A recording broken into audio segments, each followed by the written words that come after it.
2 தீமோத்தேயு 1:7 தேவன் நமக்கு பயமுள்ள ஆவியை கொடாமல் பலமும் அன்பும் தெளிந்த புத்தியுள்ள ஆவியை கொடுத்திருக்கிறார். இந்த நாளிலும் யாரெல்லாம் கர்த்தருடைய பிள்ளை இணைந்திருக்கிறீங்களோ, தேவன் நமக்கு பயமுள்ள ஆவியை கொடாமல் பலமும் அன்பும் தெளிந்த புத்தியும் உள்ள ஆவியை கொடுத்திருக்கிறார். எந்த நாட்டுக்குள்ளே எந்த சூழ்நிலையில இணைந்திருக்கிறீங்களோ, எந்த ஒரு காரியத்தை குறித்தும் பயப்படக்கூடாது.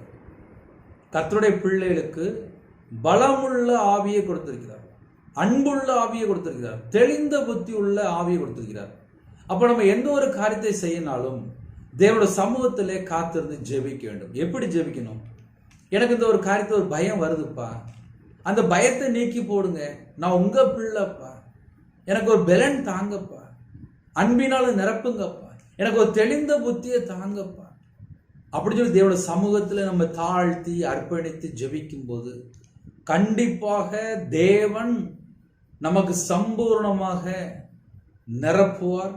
தேவ ஆவியினால் நிரப்புவார், பலனுள்ள ஆவியை தருவார், பயத்தை எடுத்து போட்டுருவார், அன்புள்ள ஆவியினால் நிரப்புவார். அது மாத்திரமல்ல, தெளிந்த புத்தி நமக்கு இருக்கும்.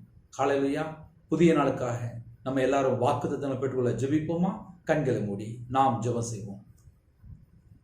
எங்களை அதிகமாக நேசிக்கிற அன்புள்ள பரிசுத்தமுள்ள நல்ல பிதாவே, நன்றி எடுத்து சொல்கிறோம்ப்பா. அன்பின் ஆவியானவரே, அப்பா, யாரெல்லாம் இந்த நாளிலும் வாக்குத்தத்தம் மூலியமாக இணைந்திருக்காங்களோ, இயேசு ரத்தத்தினாலே, இயேசு நாமத்தினாலே எங்களோட ஆவி, ஆத்துமா, சரீரம், சிந்தனை, நினைவு எல்லாம் வேலை அடைபடட்டும்பா. பிதா, குமாரன், பரிசுத்த நாமத்தினால முத்திரைப்படட்டும்பா. இந்த நாளை எங்களுக்கு ஆசீர்வதிங்கப்பா. 24 மணி நேரம் முன்னும் பின்னுமா தேவ தூதரை நிப்பாட்டுங்கப்பா.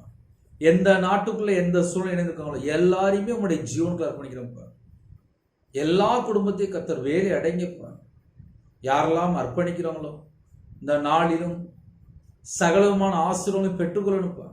கர்த்தர் கிருபை செய்யுங்கப்பா, கர்த்தர் கிருபை செய்யுங்கப்பா, கர்த்தர் கிருபை செய்யுங்கப்பா. ஜெப அபிஷேகம் தாங்கப்பா, தியானிக்கிற அபிஷேகம் தாங்கப்பா, துதிக்கிற அபிஷேகம் தாங்கப்பா. ஆவிக்குரிய 9 கனிகளினாலும் ஆவிக்குரிய 9 வரலாலும் பிள்ளை நிரப்புங்கப்பா. சத்துருக்களை மேற்கொள்ள அபிஷேகம் நிரப்புங்கப்பா. ரட்சிப்பின் வஸ்துவை தாங்கப்பா, நீதியின் சால்வை தாங்கப்பா, துதியின் அபிஷேகத்தை தாங்கப்பா. உங்க பிள்ளையோட கையின் கீழ் ஆசுவீங்க, அப்பத்தின் தண்ணீர் ஆசுவீங்க. எல்லா குடும்பத்தையும் கர்த்தர் வேலை அடைங்கப்பா. இந்த நாளிலும் உமக்கு பிரியமானபடி வாழ எங்களை அர்ப்பணிக்கிறோம். உங்க நாம மகிமைப்படட்டும். யாரெல்லாம் ஜெபிக்கிறாங்களோ அவங்களுடைய இதயத்துக்குள்ளே தேவ சமாதானம் நிரப்பி ஆசுவீங்க. உங்க நாம மகிமைப்படட்டும். இந்த நாளிலும் வாக்குத்தத்தங்களை பெற்றுக்கொண்டு சகலமான ஆசீர்வாதங்களை பெற்றுக்கொள்ளட்டும். கர்த்தர் கூட இயேசு கிறிஸ்துவின் பிதாவே, ஆமென். God bless you.